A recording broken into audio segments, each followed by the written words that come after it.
4,000 கோடி ரூபாய் மதிப்பீட்டில் மேலும் 10,000 கிலோமீட்டர் ஊரக சாலைகள் மேம்படுத்தப்படும். 110 விதிகளின் கீழ் முதலமைச்சர் மு.க. ஸ்டாலின் அறிவிப்பு.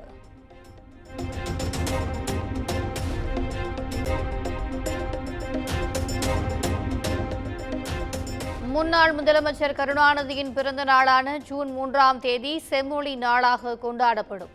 சட்டப்பேரவையில் தமிழ் வளர்ச்சி மற்றும் செய்தித்துறை அமைச்சர் சுவாமிநாதன் அறிவிப்பு.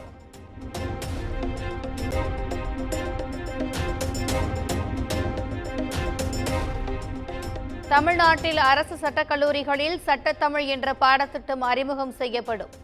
நடப்பாண்டு முதல் அமலுக்கு வரும் என்றும் பேரவையில் அமைச்சர் ரகுபதி உரை.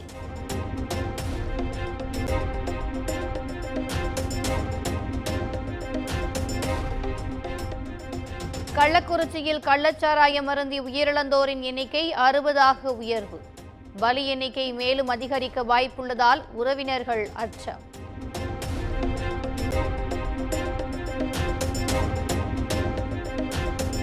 கள்ளக்குறிச்சி கள்ளச்சாராயம் அருந்திய 60 பேர் பலியான விவகாரம். தமிழ்நாடு ஆளுநர் RN ரவியை இன்று சந்தித்து மனு அளிக்கிறது அதிமுக குழு.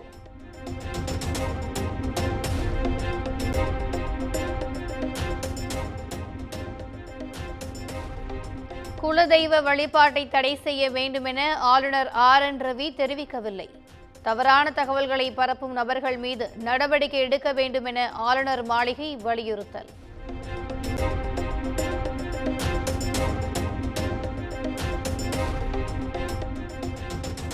பாஜக ஆளும் புதுச்சேரியில் இருந்துதான் மெத்தனால் வந்திருப்பதாக கூறிய RS பாரதிக்கு தமிழிசை கடும் கண்டனம். சிபிஐ விசாரணை வேண்டாம் என சொல்வது ஏன் எனவும் கேள்வி.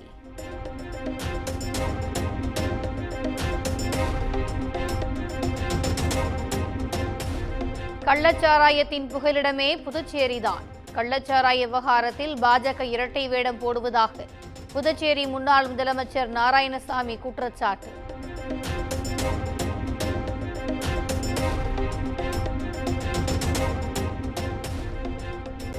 கோவை மற்றும் நீலகிரி மாவட்டங்களுக்கு இன்று ஆரஞ்சு நிற எச்சரிக்கை.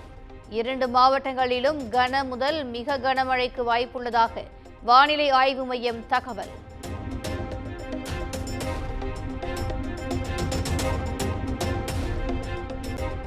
தேனி மாவட்டத்தில் கஞ்சா கடத்தலில் ஈடுபட்ட 2வருக்கு 10 ஆண்டுகள் சிறை. மதுரை மாவட்ட போதைப்பொருள் தடுப்பு சிறப்பு நீதிமன்றம் உத்தரவு.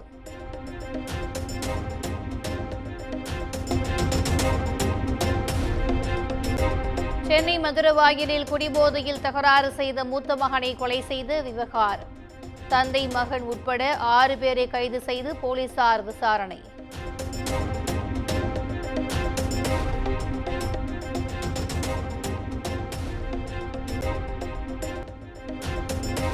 சிங்கப்பூரில் இருந்து திருச்சிக்கு கடத்தி வரப்பட்ட 1,19 லட்சம் ரூபாய் மதிப்பிலான தங்கம் பறிமுதல்.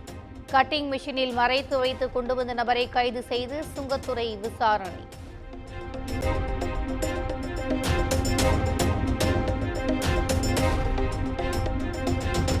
புதுச்சேரியில் விஷவாயு தாக்கி 3 பேர் உயிரிழந்த விவகாரம். வாயு வெளியேறும் குழாய்கள் பொருத்தப்படாததே முதன்மை காரணம் என ஆய்வுக் குழுவினர் விளக்கம்.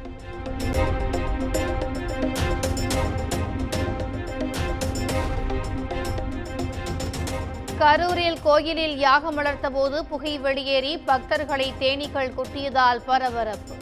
கவச உடை அணிவித்து பக்தர்களை பாதுகாப்பாக மீட்ட தீயணைப்பு வீரர்கள்.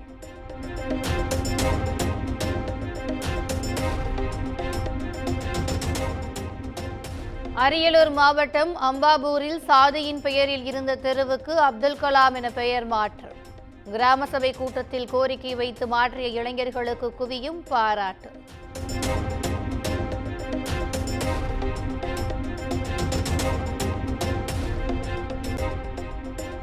நீலகிரி அருகே தமிழக கேரள எல்லையில் 4 பசுக்களை கொன்றுவிட்டு குடியிருப்பு பகுதியில் உலா வந்த புலி. வனத்துறையின் கூண்டில் சிக்கியதால் நிம்மதியடைந்த கிராம மக்கள்.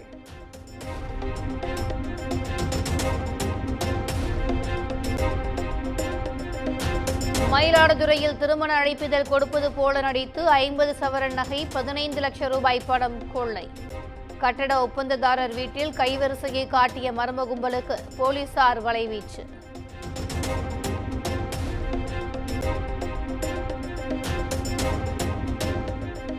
புதுச்சேரியில் மின் இணைப்பை சரி செய்தபோது மின்சாரம் தாக்கி உயிருக்கு போராடிய ஊழியர். 1 மணி நேர போராட்டத்திற்கு பிறகு பத்திரமாக மீட்ட தீயணைப்புத் துறையினர்.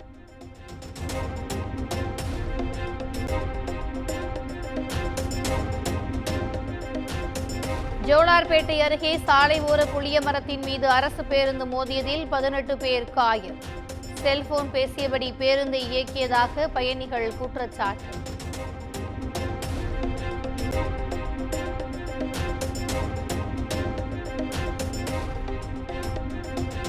நாடாளுமன்றத்தில் பிரதமர் மோடி உட்பட புதிதாக தேர்வு செய்யப்பட்ட எம்பிக்கள் வரிசையாக பதவியேற்பு. அனைவருக்கும் தற்காலிக சபாநாயகர் பர்த்ருஹரி பதவி பிரமாணம் செய்து வைத்தார்.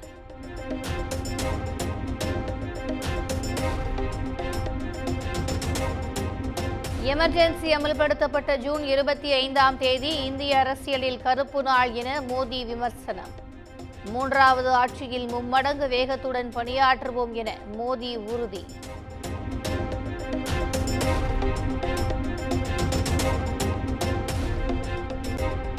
தற்காலிக சபாநாயகர் அறிமுக உரையின் போதே நீட் முறைகேடு குறித்து எதிர்க்கட்சிகள் முழக்கம். தர்மேந்திர பிரதான் உட்பட அமைச்சர்கள் பதவியேற்ற போதும் முழக்கங்களை எழுப்பினர். Please have your seat. Please have your seat. Now here is an important announcement to make. Honorable members, I have to inform the House that Honorable Speaker had received a letter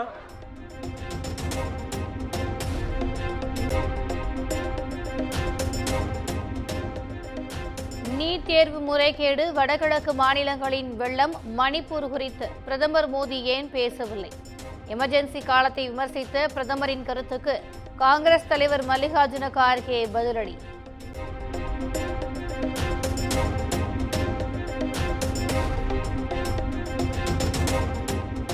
தண்ணீர் கேட்டு உண்ணாவிரத போராட்டத்தில் ஈடுபட்ட டெல்லி நீர்வளத்துறை அமைச்சர் அதிஷிக்கு உடல்நல பாதிப்பு. இரத்த சர்க்கரை அளவு மோசமடைந்ததால் மருத்துவமனையில் அனுமதி.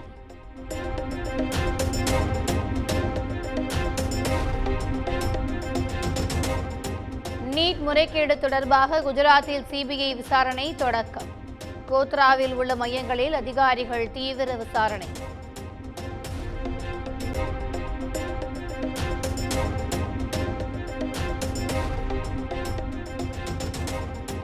உத்தரப்பிரதேச மாநிலத்தில் சிக்கன் பிரியாணியில் லெக் பீஸ் இல்லாததால் தகராறு. திருமண நிகழ்ச்சியில் ஏற்பட்ட மோதலால் பரபரப்பு.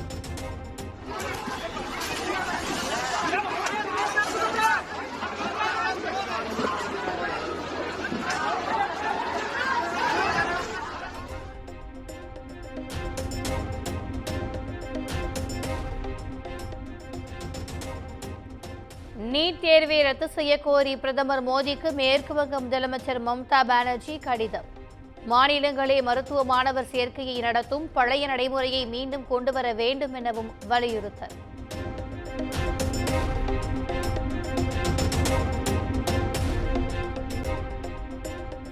திடீர் வெள்ளப்பெருக்கால் ஆறாக மாறிய சோமாலியாவின் வீதிகள். பொதுமக்கள், வாகன ஓட்டிகள் கடும் அவதி.